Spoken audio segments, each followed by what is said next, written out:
Listen up, because the 2024 NFL Draft is rapidly moving from an event we analyse to a lesson we are forced to reckon with. And the simple truth is that a seismic correction is happening right now in the National Football League. All thanks to the man who somehow fell to the third overall pick. Drake May. For all the anticipation, all the smokescreens, and all the high-stakes evaluation that goes into the top 3 selections of any draft, history is already judging the consensus. And the ruling is in. They were wrong, painfully and unequivocally wrong, about the North Carolina gunsling, a bunsling. We have to rewind the tape to understand how the league managed to misfire on a quarterback prospect who possessed every single trait modern evaluators claim they are looking for. And it begins with the concept of the safe pick versus the safe pick versus the ceiling pick. A timeless debate that ultimately left a generational talent on the board for a team that, let's be real, desperately needed a win. Caleb Williams was always going to be number 1, a player who had been anointed since his freshman year, the Heisman winner, the magician. He was the guaranteed ticket, the one who carried the least risk from a media perspective. And the one whose unique artistry made him the de facto choice for a franchise desperate for a culture shift, regardless of the cost. However, the real inflection point of the entire draft class was not at the top, but right behind it, where a divided league had to choose between the experienced, explosive, running threat with an unbelievable Heisman narrative in Jaden Daniels and the massive, armed, former prototypical pocket passer who carried the scarlet letter of project in Drake May.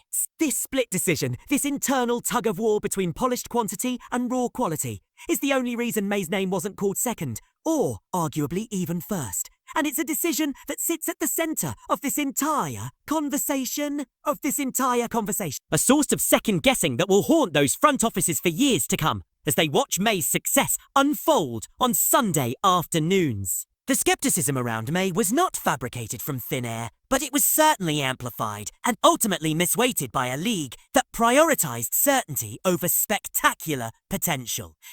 His collegiate career, while statistically brilliant, lacked the clean, unimpeachable narrative that Caleb Williams and, by his final season, Jaden Daniels possessed.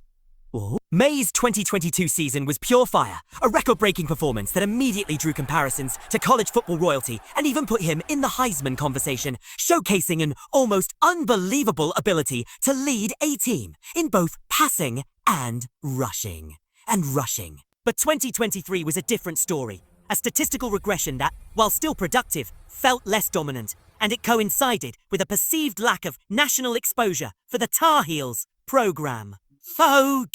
Meaning that most of the casual audience and even some less diligent scouts only saw the lowlights when they looked up the big games. Crucially, the final act of his college career left a bitter taste in many mouths, highlighted by a disastrous performance in the penultimate game against Clemson, where he completed fewer than half his passes, followed by a frustrating loss to an in-state rival, where he threw 2 interceptions. One of which was his final collegiate throw. This uneven final impression, combined with the understandable lack of refinement in his mechanics and his tendency to take too many unnecessary risks, the kind of "what the hell was that throw" moments that can paralyze a coaching staff, created a perception of volatility. The truth is, the sheer variance in May's tape was his biggest enemy. He looked like a Hall of Famer one moment and an overmatched kid the next. And in the high-stakes environment of the NFL Draft, where job security is on the line, evaluators are often conditioned to run from variance, preferring the safe floor over the potentially world-altering ceiling. The debates, therefore, boil down to a fundamental philosophical question. Did you want a player with a higher floor who had logged 55 collegiate games and demonstrated superior rushing ability? Or did you want the guy who, despite only 30 starts, had the textbook size, the cannon for an arm, and the unteachable athleticism that screamed generational potential? When you contrast May's relatively short tenure as a college starter with the sheer volume of games played by Daniels, the inexperience label becomes a potent weapon for a risk-averse front office. Especially when coupled with the knowledge that the former Alabama commit turned Tar Heel had yet to prove he could thrive without elite talent around him after the departure of his top receiver. May was, in the eyes of many, a player who needed to be nurtured and developed by a stable organisation with a long-term plan. a luxury that the Commanders, looking for an immediate impact and a franchise face, simply felt they could not afford. The chatter became loud, echoing through the media that May was the ultimate boom or bust prospect, drawing the terrifying historical comparison to a lesser version of Josh Allen, which, for every person who took that as the ultimate compliment, there was another who heard the underlying fear of a Mitch Trubisky-level misfire. This framing created the perfect storm for a slide, a narrative that allowed Washington to logically pivot to the more decorated, more consistent, and arguably more ready-to-play talent in Jaden Daniels. A move that, while logical at the time, completely misread the long-term arc of May's incredible talent.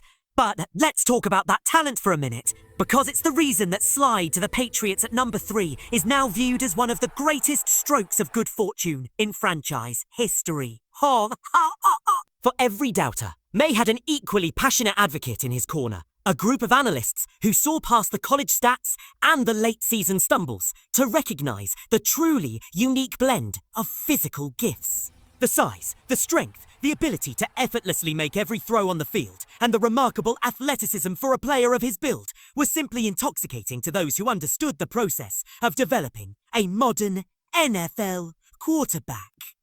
Even the rough edges, the head-scratching throws, were viewed not as flaws but as raw clay, waiting to be molded by the right hands. When he entered the pre-draft process and got into rooms with NFL executives, his stock soared, proving that his football intelligence and command were far superior to what the on-field inconsistencies suggested. His pro day was a showcase of jaw-dropping throws that wowed everyone in attendance, eliciting the kind of wide-eyed grins and headshakes from scouts that signal the presence of something truly special. The secret was out, but the Commanders and Bears were locked in, allowing New England, under a newly forming front office, to remain intentionally quiet about their intentions, letting the other teams make their selections, and then gleefully scooping up the prospect they had coveted all along.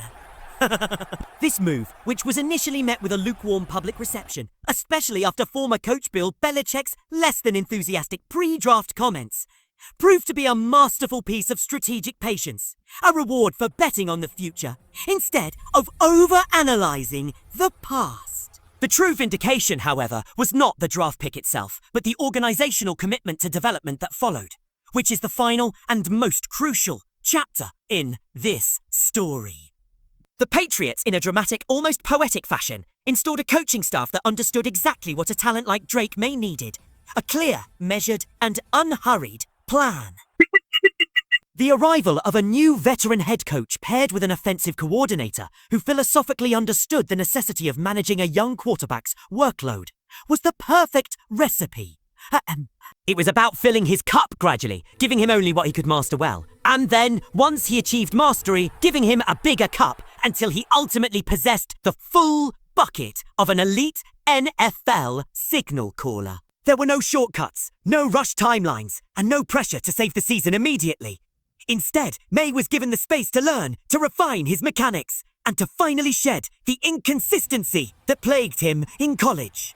When he eventually took over the starting role, the transformation was evident. The variance was gone, replaced by a consistent, hyper-efficient, and yet still explosive style play. His numbers, including a near-historic completion percentage through the first half of his sophomore campaign, are not merely good. They are world-class, putting him in conversation with the most accurate passers in NFL history. And all the while, he's retained the big play ability with his arm and his stern. His legs that made him so tantalizing to begin with. The Patriots' willingness to embrace the project, to trust the tools, and to commit to the plan has not only revolutionized their franchise, but has also fundamentally exposed the risk aversion of the other teams at the top of the draft. In the end, the league chose the proven quantity and the safe floor, and in doing so, they gifted the ultimate high-ceiling talent to their oldest rival, proving that sometimes the most valuable prize in the draft is the one you have the patience and the philosophical courage to develop.